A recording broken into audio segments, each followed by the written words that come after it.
Today we'll be discussing the mass shooting that took place in Fresno this past weekend. Followed by Chick-Fil-A's decision to cease donating money to some anti-LGBTQ organizations. And finally, we're bringing you the latest CSUF and local news. All this and more on today's episode of The Report.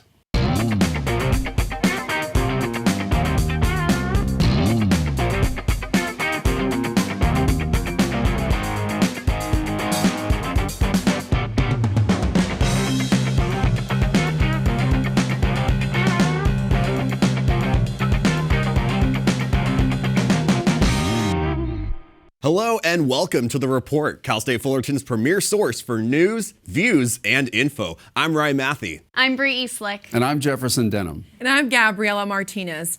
Before we get started with our first hot topic, we'd like to invite you to be a part of the discussion. Click on the link in the description of any of our report episodes to fill out a secure Google form with your opinion on any controversial issue that we've talked about now or in the past, as many of these issues are recurring and evolving. Here on The Report, we've been closely following the President Trump impeachment inquiries and hearings. In most recent news, a poll published by ABC News and IPSOS earlier this week finds that over 70% of Americans now think that Trump was wrong to pressure Ukrainian President Zelensky to probe his political opponents.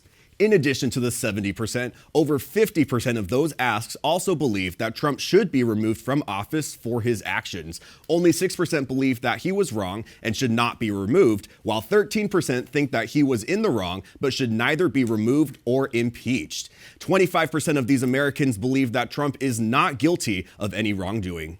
This information comes in after just 1 week of impeachment hearings, which are expected to continue before the year's end. 21% of Americans polled claim they have made up their minds after this week of hearings. 58% of Americans are reportedly following these hearings closely or somewhat closely. This past weekend, a mass shooting took place in a Fresno backyard during a Sunday night football watch party, according to the Fresno Police Department. It was reported that 10 family and friends, 4 of whom were killed, were shot at while gathered to watch a Sunday night football game. The party was attended by about 30 people, including children, which was regarded as a peaceful event by Officer Andrew Hall. 16 of the attendees, all men, were in the backyard watching the game when 2 gunmen snuck in and began to randomly shoot at the friends. The gunmen, who are still on the loose, are believed to have targeted the residents. However, in a press conference held by the Fresno PD, the gunmen are suspected to have shot randomly at the crowd. This happened very fast. Again, once they entered the backyard, they fired randomly into the crowd. It does not appear that they were targeting any individuals. And they fired, once they fired their rounds, they fled. So it was almost immediate. Now, this is a sad time right now for Fresno, and we all send our thoughts and prayers out to the community and those who were affected. Now, you guys, in the story, they were bringing up that they're involving an Asian gang task force to help them with this, to investigate if this was a gang-related shooting. What do you guys think? Do you think this was gang-related? I don't think necessarily, the gang issue is what we need to focus on. I think this is more of a hello, it's 2019. We're having mass shootings almost on the weekly, sometimes even on the daily, where it's such a sad topic to talk about. And people, every single time we have to make this same, silly little, we're sorry, our thoughts, our prayers are out with you. But then what about these actions? Are our actions going to go out for these people? Because right now it's not. And we have our Senator Majority Leader Mitch McConnell, who blocked a Senate vote that was already passed by the House to have a background check before you get guns. And while there is somewhat of a background check in place, there are certain loopholes that you can go through to still obtain a gun, such as at a festival or online. And this is on his hands, really. If we're thinking about this, we are having gun issues continuously as if we don't know what the cause is. And it's because of Senate Hill or people up at, wherever these people are making these laws, they are blocking what is going to save thousands of people's lives. Why are we not following the countries, the organizations, the societies, and other places that are following, these kind of rules where there's a background check, there's certain sort of responsibility held for issues that involve guns, and our government right now is not. I think that the focus here is gang relation. why are there gangs in these societies, these low economic areas? Why? The two main reasons are poverty and despair. So how do you combat that, right? What do? You create educational opportunities for those individuals, for that community, and you also create economic opportunities, jobs for them. Why are they out there killing people? Why are they stealing? Because of poverty and despair. So focusing our resources on being able to create more programs for people or individuals and communities in those low social economical areas is the focus. I think that what they were saying, like the cops were like, okay, well, we're going to go to that area and clean that area up. Well, guess what? You're going to clean that area up, and that gang is moving to the next community. So the answer here, and what we need to focus on, is pressuring those in power to create more resources and funds for our education system. Yeah, you know, the whole Fresno area, and we were talking a little bit about this beforehand, is suffering. There was a report from 2016, I think, that said it was the #1 poorest county in California, and the #2 county, next behind Marin County, that where the biggest wealth gap exists. And I think when you don't, just to your point, the more we can give opportunities where people can feel like they're going to be a part of the community, hopefully the less attractive gang lifestyle will be. So moving on to our next story. And this is something that I think all of Cal State Fullerton students can probably relate to. As parking permits increase at Cal State Fullerton, students are starting to question these fees and feel that they are being left in the dark. A meeting was held by the Parking and Transportation Advisory Committee, and students were not informed that this meeting was taking place. Students who were aware of the meeting expressed their concerns with the committee, where the vice president of the division attempted to close the meeting from the public. After great pushback from the students, the meeting remained open. Since the construction, or the beginning of the construction, of the $38 million parking structure, parking permits have raised from $236 to $285 per semester. Another increase will go into effect in July 2020 to $334. The Daily Titan reports that the university is trying to look towards Zipcar and Metrolink passes for students as an alternative method of transportation. Another meeting on the matter is set for December 12th. Well, the first thing I'm going to say is, yay Titan, Daily Titan. Great reporting. When I was reading that story, I just thought, wow, really well done. All right, so raising fees, okay, that's going to be a part of college life, I guess. And we know that this is, what, a $38 million construction project, building more parking. So I think the problem here is more of perception. Because if we aren't invited into the conversation, I don't think it's going to be that hard to say, oh, I see how we connect these dots, I'm for it. But the fact that they were threatening to say, okay, we're going to kick you guys all out, we're going to close the doors, and we're going to just discuss this behind the scenes, I think that makes it a problem. And people feel like if you're going to do that, I don't trust you. There's something shady going on. Definitely. So it's perception. Definitely, for sure. I think what's really interesting, and I just found out a couple of weeks ago, which I think is very interesting. So parking permits are, the price is increasing. And as that is increasing, what is happening is that many students are parking in the local parks. I didn't know that. And now I park there, okay, for the same reason. It's amazing. I know. I'm going to tell you guys about this, though. All the little parks around Cal State Fullerton, I didn't know this, so I drove around all the parks. There's a large amount of students parking around there. So they're not paying for the parking permits, they're parking around. And what we do is we walk from like Commonwealth, like on Commonwealth, a couple of blocks down, probably a 15-minute walk, but I'd rather do a 15-minute walk than pay the 320 some. Well, it's so sad because you shouldn't be having to do that going here. Students shouldn't have to do that because they don't want to pay for the prices. At Sac State, which up north, they are raising their prices as well to $178. That is almost like, what, half of what we're raising them to. That is ridiculous. And they're a commuter school as well. Well, we do have 40,000, right? 40,000 people That's coming in. that's the thing. The different populations. So we're talking Sacramento and then Cal State Fullerton. Yeah, that's huge. A little different. Very Very like, different. at the same time, though, like, why are you shutting it out? Why are we keeping this private? There has to be a little shady action happening. It feels like for it. you to shut out the public for an issue that the public is going to receive the backlash for, right? And so from there, it's what students want is they want convenient parking on campus. I totally understand there is a dilemma here because, okay, we have like almost 40,000 people coming to our school every day. Right. There's not going to be that much space. Just with the, amount of space that Fullerton has, it's not going to be able to fit. So they feel like the way to kind of wheel that out is by, raising the numbers for permits. But then, like you said, people have to resort to alternative forms of parking, which might be the safest, where if you have people parking, all the way down Commonwealth, what if these people have night classes and you are forced to walk from campus that's protected, have, those blue emergency boxes where if something shady is happening to you, you can get in contact with the emergency, people right then and there. Y'all don't have that as you're going down Commonwealth. And I'm not to, badmouth Fullerton or anything, but like, you don't know what's happening, especially when it's dark. And so for this, I think the answer to this is a unison conversation between not just the parking offices by themselves, but also with the students who are going to be facing. And everything. the next meeting, to that point, the next meeting is December the 12th. Mark your calendar if you'd like to hear your voice. Join us. Join us, please. Let's move along. All right, this past Monday, the National Oceanic and Atmospheric Administration announced last month was the second hottest October ever experienced in history records. The average global land and ocean surface temperatures were just 0.11 degrees short of the record high in October 2015. Average temperatures in areas of Europe, Africa, and Oceania were among the top 3 highest for October.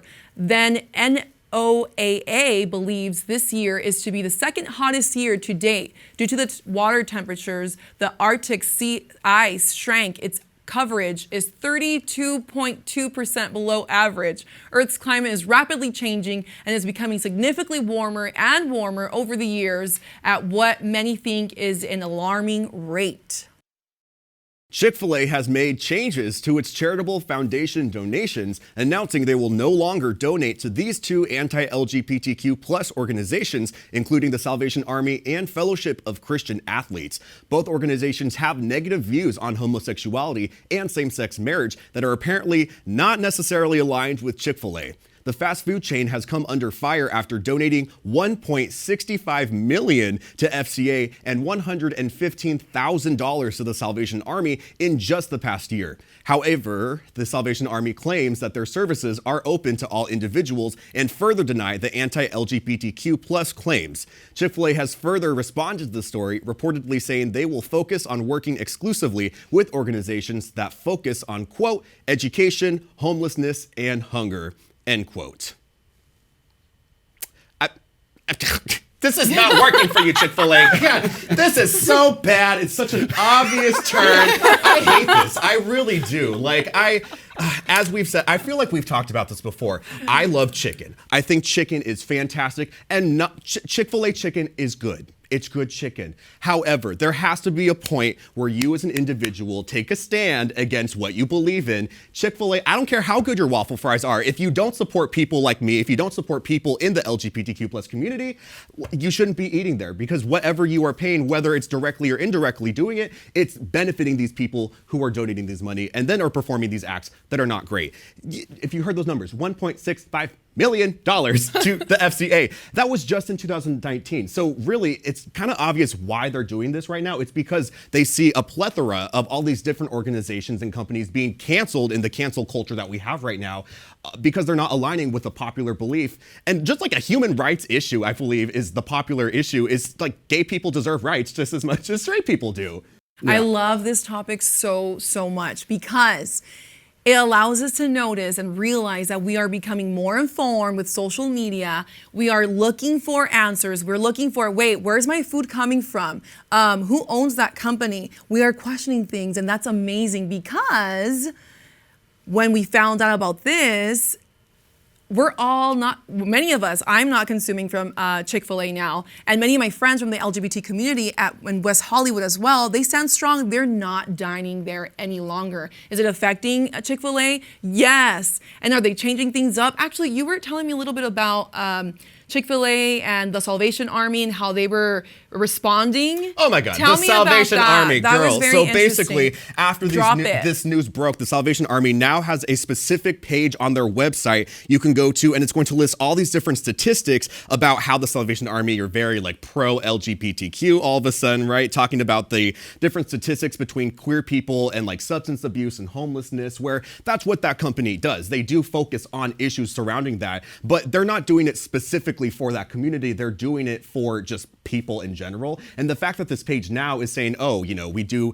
1 in 3, transgendered people are homeless or whatever. And we here at the Salvation Army help, yada, yada, yada. You're not helping it specifically for them. You're just doing it in general. And the fact that you're trying to twist it to make it seem like you're now some sort of moral god is not correct in my stance. To your point, both of your points, I think that there's a couple of things here that I love. We're now understanding this is what these companies believe behind closed doors. Okay, we may be helping the homeless, and some of them might be, of the kind of population that we think God doesn't like. But we'll give them a sandwich anyway. But wait a minute. Salvation Army has said in the past that the Bible forbids sexual intimacy between members of the same sex, that gay Christians should embrace celibacy, and that Scripture does not support same-sex marriage. Sorry, that's what you believe. And, as you said, now the light is shining on it, and now, we're trying to backpedal, or we're trying to not say that's exactly what, we know that's what you believe. And so I say, hey, the fact that we can sort of, with our pocketbooks, influence things and recognize, okay, I'm not going to give my money to you because I don't believe in what you stand for, I think that's power in that, and yay, that. I personally think I'm about to open a whole new can right now, but do you guys think that this is actually going to stop a whole bunch of people from boycotting Chick-fil-A? Because I'll be completely honest, I do not agree with anything that they do, and I do not support them. But I don't know if I'm going to stop eating there because of it. And I know I probably sound like the bad guy in this conversation, but I just don't know if people are actually going to say, you know what, I'm done eating there. It's happening. Because, I don't Yeah, I it's don't know. happening. If you want like an example, right? The UK, within the past month, they released their first ever Chick-fil-A out in the UK. Good for you guys. Was totally canceled in 8 days. They had to shut it down because of the amount of protests that were happening at that Chick-fil-A. So it's definitely possible. It's definitely a thing that, like you were talking about, Jefferson, our pocketbooks really do influence what these companies do, right? And there's no such thing as, ethical capitalism, like people are going to do what sells, but it can be in the interest of the buyers to kind of help them change and direct where their decisions are led. All right, well, how about we go on to a more fun topic Yeah, let's and do go it. to movies. Yeah. All right. Movies. Okay. Have you been to the theaters lately? This week on The Report, we're highlighting some of Hollywood's biggest box office wins for this past week, including Warner Brothers' Joker, Sony Pictures' A Beautiful Day in the Neighborhood, and the trailer for the upcoming After Parkland documentary. For more on the Hollywood Minute, we turn to CNN correspondent David Daniel. I didn't know if I even really existed. But I do. Joker has made box office history. It's the first R-rated movie ever to top $1 billion in worldwide ticket sales, and one of just a few movies with any rating to reach that level without playing in China. The day after was my birthday. My boss saw me. She said, dude, you don't look like a kid anymore. Here's a look at the new documentary After Parkland. Directors Emily Taguchi and Jake Lefferman filmed for months in Parkland, Florida, after last year's devastating shooting at Marjorie Stoneman Douglas High School, talking with survivors and those who lost friends and loved ones as they made their way through the aftermath and worked to end gun violence in the U.S. It's a beautiful day in this neighborhood, a beautiful day for a neighbor. Would you be mine? A Beautiful Day in the Neighborhood with Tom Hanks as Fred Rogers opens Friday, and that's prompting new calls to follow his commandment of kindness. The nonprofit Child 360, whose staff don Mr. Rogers' signature red cardigans, is hosting Good Neighbor Week, with school events aimed at strengthening Rogers' lessons of kindness, acceptance, helpfulness, gratitude, and trust. Beautiful indeed. In Hollywood, I'm David Daniel. Last week, the Associated Students, Inc. Board of Directors unanimously passed a proposition to create a permanent food pantry at CSUF. Since last fall, Cal State Fullerton started a mobile food pantry that has provided students with free monthly groceries. This initiative will make CSU Fullerton the 20th Cal State University school to have a permanent food pantry. It will provide free grocery access to students, helping provide fresh produce and destigmatize the food insecurity on campus. According to the Daily Titan, the location and cost of the pantry will be announced in the coming months. Okay, first of all, and we can talk about, who's going to pay for it and how we're going to. This is the absolute, in my opinion, the absolute right move. As we were discussing with parking fees and the cost of going to college in general, there is just so many possibilities of hindrances to get people to college. And I don't know about you, I'm just going to share a little bit. I was homeless for a little bit. I had to get subsidized food, and you don't have to go through that, though, to have a heart for people who are going through it. Now, my wife happens to work with Santiago Community College, which is a feeder school that comes here. They have it. And I asked her about it just today, and she says it's working magnificently. It helps people. It's the right move, and I applaud it. And yay, Daily Titan, another great job with this. I love that, story. but the question is, where's the funding coming from, right? Where are they going to fund this pantry? I love the idea too. I think that we need access to very healthy foods in order to survive here on campus. But the thing is that if the funding comes from our tuition, that's going to be an issue. We're already having trouble with parking permits. Now, tuition, I don't know how that's going to work out. And I think that the location of the pantry should be on campus, central area here. But let's think about how that funding's going to work out. And we are going to find out in a couple of, months? So we'll see how that works out. For the end of the year. Yeah. And I don't think there's necessarily a right way to spend your money. There are wrong ways. There absolutely are wrong ways to spend your money. But right ways, no. And so I think for me personally, I love when this, college takes stance for things that will benefit their students, right? So for campus beautification, that's great. I guess that benefits our eyes maybe, I don't know. But for this is something that's gonna actually benefit. People need food to live. They need fresh food to stay healthy. So I think this is a positive step for our students. But like you're saying, that's gonna really be kind of the question of it all is if this money's coming from our tuition, people are already very antsy about any certain added fees to this. And so maybe not necessarily saying this is a bad idea, but looking at where our tuition goes specifically and then kind of rearranging it from there. Do we necessarily need to, have all this money going here when it could go here, which would benefit, way more people than what it is? So. Well, we've got 20 other campuses doing it. And we've got a lot of community colleges are already doing it. So there are models to follow. Yeah, right? I went to a community college before I came here. I went to Sacramento City College, and they provided food for people in the area as well. Not only students, but people in the area. Tuitions never rose, and a majority of the people that go to community college are going for free now. So they are not getting any kind of income that Cal State Fullerton or other CSUs are getting. So there are definitely ways for us to provide this and not raise tuition. And just to your point, Bree, that if we're here in a learning institution, why can't this be part of what we're learning? We are learning to take care of one another. I found a couple of cool quotes, me in quotes. One person caring about another represents life's greatest value. Another is help others achieve their dreams and you will achieve yours. And I think that if we incorporate that into, and we just say, this is our identity, and this is how we are not only learning, all the things that we're majoring in, but this is how we're learning to take care of one another. Maybe through donations. Donations might be one of the ways that we That can could be fund one that. way. That would be great. But again, there are models already available. Let's follow things. Other universities. Alrighty. We'll see. Speaking of food, what are you thankful for this Thanksgiving? With Turkey Day coming next week, we thought we'd highlight a story on a food bank in Kentucky. The God's Food Bank in Lexington has been preparing over 4,500 Thanksgiving food boxes for Sharing Thanksgiving program. For more on this uplifting story, we turn to CNN affiliate reporter Olivia Russell. We're just building some boxes to help out. Boxes stuffed with the Thanksgiving classics. We've got cans of green beans, we've got stuffing mix, we've got brownie mix, 4,500 boxes are being prepared and donated for the Share Thanksgiving program, an event that God's Pantry Food Bank hosts every year so everyone can experience Thanksgiving. The whole idea behind sharing Thanksgiving is to give people a chance to slow down in life a little bit, to be able to gather around a Thanksgiving dinner table and to have a chance just to sit and relax a little bit with the Thanksgiving meal that we are all so fortunate to have available to us. The meals will go to pantries across eastern and central Kentucky. The food bank says it's all possible because of the people who donate time and money, like James Dabney.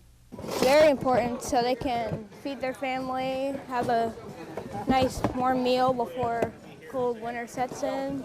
Dabney is one of 350 people packing boxes, which shows how much people can accomplish together. One person can make a difference. And the food bank says the hard work is worth it.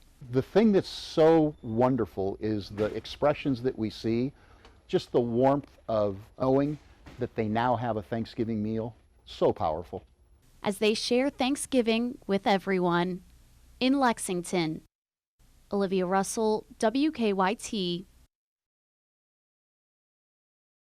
And with that, that is all the time that we have today on The Report. Thank you for joining us, and stay tuned for more news, views, and info. I'm Ryan Matthey. I'm Bree Eastlick. And I'm Jefferson Denham. And I'm Gabriela Martinez. Stay fresh, Fullerton, and happy Thanksgiving.